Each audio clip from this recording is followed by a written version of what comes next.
reported, if you didn't hear, Tom Brady beats the NFL in Deflatega court case. The judge has nullified the league's 4-game suspension. A man I miss very much, Stephen A., is with us now from vacation. Stephen A., your reaction. Well, first of all, believe it or not, contrary to what my partner in crime there, Skip Bayless, may believe, I'm pleasantly surprised because the fact of the matter is, as I've said repeatedly, even though I think that Tom Brady brought most of this on himself, the fact is the NFL season without Tom Brady, there certainly would have been something missing. We all know, as I've said on many occasions, that this was much ado about nothing as far as I'm concerned. I don't give a damn if he was throwing Nerf footballs. He's still Tom Brady. He's still one of the greatest quarterbacks ever. And when you think about this NFL season, you wanted to see him play. Having said all of that, I am surprised that the NFL lost this. They got it in the court they wanted it in. Roger Goodell in the National Football League got this heard in New York as opposed to Minneapolis. And considering the fact that the judges in this locale in New York City are supposedly league-friendly as opposed to union-friendly. The fact that this ruling came down, I think, is an incredible indictment against Roger Goodell. The case is still undecided. I expect the NFL to be who they are and to appeal this decision. It can obviously still go to the appellate court, but I definitely believe to a strong degree that Tom Brady was exonerated in all of this, and my hat's off to him. So, time out just a second. Do I hear you moonwalking off your old opinion by saying, oh, isn't this great that Tom Brady does get to play in week 1? Is that what you're saying? Skip, that's not moonwalking. You, as usual, you don't listen. You hear what you want to hear. You believe what you want to believe. Maybe that loud shirt you're wearing is blocking your ears to some degree. I've said on repeated occasions that Tom Brady brought this on himself.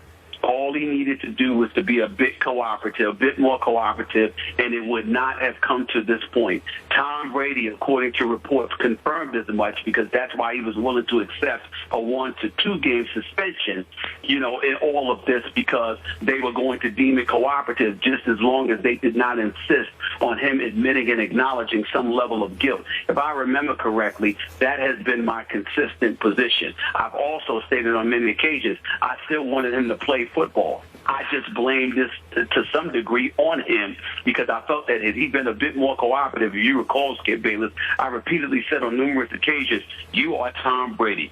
If you have to call the commissioner himself, go take him out to dinner, meet with him in his office for lunch or whatever, and have a conversation and be real with him about what transpired, it wouldn't have come to any of this. So this whole process, this arduous process that took place was on the shoulders of Tom Brady as opposed to just Roger Goodell being incredibly irresponsible and weak in his arguments. But in the end, to pay $5,000 for an investigation, certainly you shouldn't hire Ted Wells again. That's number one.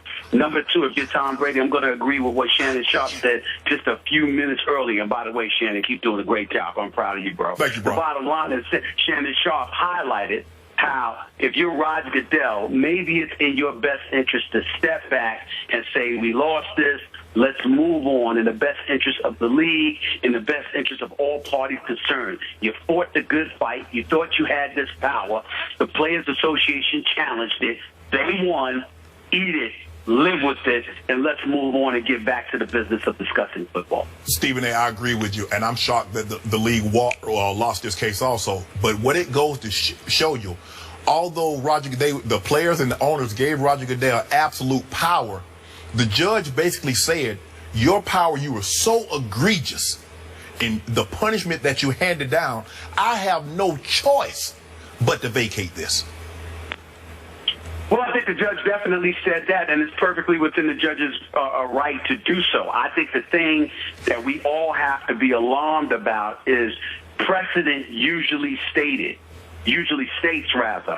that the commissioner's power via the collective bargaining agreement is absolute. We're usually not inclined to usurp the authority handed to the commissioner by collective bargaining negotiation. Here was an exception where even the judge acknowledged that it was an aberration, that usually he nor any other judge is prone to lean in this direction and make these decisions. The fact that they were willing to do so in this case speaks to how egregious they felt Commissioner Goodell's abuse of power actually was in this case. And as a result, more so than in anything else, whether it be Ray Rice, whether it be Greg Hardy, or a litany of other issues that we can point to, I think in this particular case involving Roger Goodell, I can't imagine anything that has hurt him more than this, because whereas domestic violence issues and off-the-field legal issues may be something he may have mishandled from time to time, that was outside the game of football. So whether it be ignorance, incompetence, insensitivity, or whatever, you can sort of get away from that because you're the commissioner and you're perceived as an individual that may not have known better. But this is directly relating to football. This falls under his purview. And the fact that he has been labeled egregious and abusive in his power, in this case by this judge, even if they do win in appellate court, the fact remains that Roger Goodell has been significantly stained in all of this, and Tom Brady has been exonerated. And one judge in the previous case, Stephen A., said arbitrary. But I think what the commissioner, what he lost in the fight against Tom Brady, he gained with some of the players, Stephen A., because what we have seen in the past is that he had no problem suspending a Michael Vick for a year, a Pac-Man Jones for a year, and a litany of other players for an extensive period of time. But he stepped outside of the box. He went after one of the Mount Rushmore quarterbacks in the National Football League because he felt, and the league felt, that Tom Brady had committed an integrity or conduct detrimental to the league. And so he stepped outside of the box. He gained a lot of credibility with some of his players in this league, Stephen A. Even though he lost, the league lost, he gained a lot by taking this fight to Tom Brady. Well, I will say this to you. You can look at it that way, Shannon. I'm not sure I agree with that. I would have to lean towards my man Skip on this particular notion. You can say that he's gained credibility with the players for showing a willingness to go after Tom Brady. But I think the big winner in this is the Players Association in concert with Jeffrey Kessler, because their willingness to take this fight to Roger Goodell, something I've lamented simply due to all the money of the players that they were spending in order to pull this off, by showing that indeed Roger Goodell can be beaten, especially if they win this in appellate court as well, assuming that the league takes it to that next level. If the Players Association wins that battle already by winning this battle today, that really emboldens them and validates not just their existence, but the willingness in which they have to fight time and time again with Roger Goodell. I don't think there's any way that Roger Goodell comes out looking good in all of this, simply because he has shown that his investigation was suspect to begin with, and he leaned on it so heavily. If he never hired Ted Wells and just suspended Tom Brady, that would be different. But the fact that you spent $5 million on an investigation, and then that investigation ended up with so many holes, yet you stood so steadfast in support of that investigation. If you are Roger Goodell, I think that's more of a stain than it is a compliment to the job performance you're exercising. Outside of that, the only thing that I would like to say is that I'm actually very happy about this decision, not just because I'm going to get to see Tom Brady play from week one, but the biggest reason is because I don't have to see that brat known as Skip Bayless sitting across the table from me, whining and crying about Tom Brady getting messed over, what have you. I can now see Skip Bayless smile a little bit more, be a little bit more affable, a little bit more calm. He's not terrorizing Molly. He's not terrorizing Chuck Salaturo or Kevin Rita and all the producers. He's actually going to give my colleagues and our staff a break for a change, instead of being a whining brat for Tom Brady that he has been. It's good to see you smile again, bro. It's good to see you. Couple of things there. Number one, I hate it when you take vacation because you get to rest your vocal cords and you come back on even from remote and you talk even more than you usually do when you're sitting in this chair in this studio. You've talked and talked. You've talked us all the way through 2 breaks already. And another thing, just for the record, and our hardcore longtime viewers understand this, but when Stephen A. Smith insults my clothes, that means he's completely out of ammo and cannot win the argument. He has lost the argument completely, and I want to state for the record that for the longest time on this show, Stephen A. Smith was dug in that Tom Brady cheated and he lied about it. Am I right about that, my friend? In all seriousness, in fairness to me, that was my initial position. And then as we both looked at the report and the preponderance of evidence, we saw some holes in Ted Wells' investigation. The difference between you and I is that you were willing to completely exonerate Tom Brady. And I was willing to say to you that I don't think he knew about the deflated footballs. I don't think he cheated, but he was uncooperative. I believe that, and I believe that he brought most of this on himself.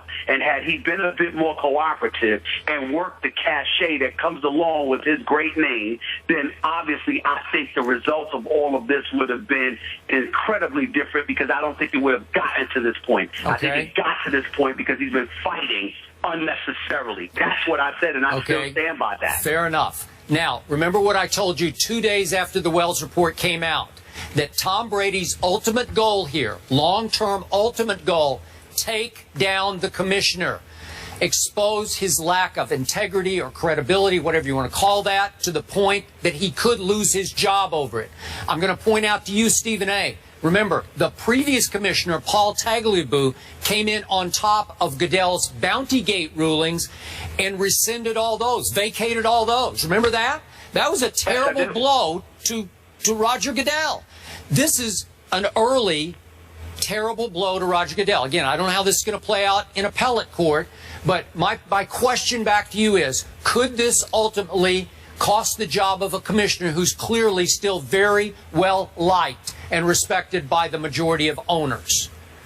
That all depends on whether or not this impacts the respectability that the NFL brand has to Joe Public and how much money it could inevitably cost them. I don't think either situation is going to reap any fruit, and as a result, I think Roger Goodell is safe. I do believe that this hurts him in terms of him exercising his power. I do believe that for future reference, owners, his bosses, will step up and say, you know what, that ain't worth the fight, that ain't worth the battle, we need you to chill on this because you saw what happened in times past. I don't believe, however, this equates to Bountygate. If you recall, during Bountygate, Skip, a lot of what influenced the commissioner's decision at the time was having Greg Williams, the former defensive coordinator, dead to rights, and Coach Sean Payton presumably lying to Roger Goodell's face.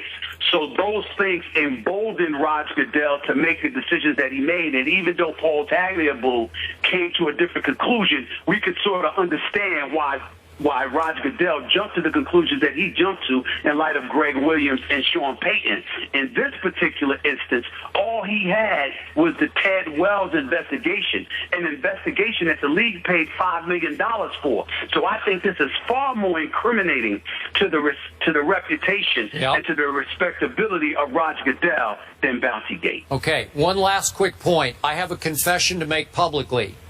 I miss you. Aww. I miss you, man. Well, listen, man. Come on now. First of all, I miss my boy too. I always take off right before the football season starts because after that, there ain't no days off. So I know you miss me. I miss you too. I even miss those loud outfits you're wearing. But in the end, always remember this, Skip. It's just a vacation. I shall return. You better. And Molly, you know I miss you. And Shannon, I love you, bro. You know that. Appreciate it. And the thing is, Skip, what I want to say, it doesn't matter what you think.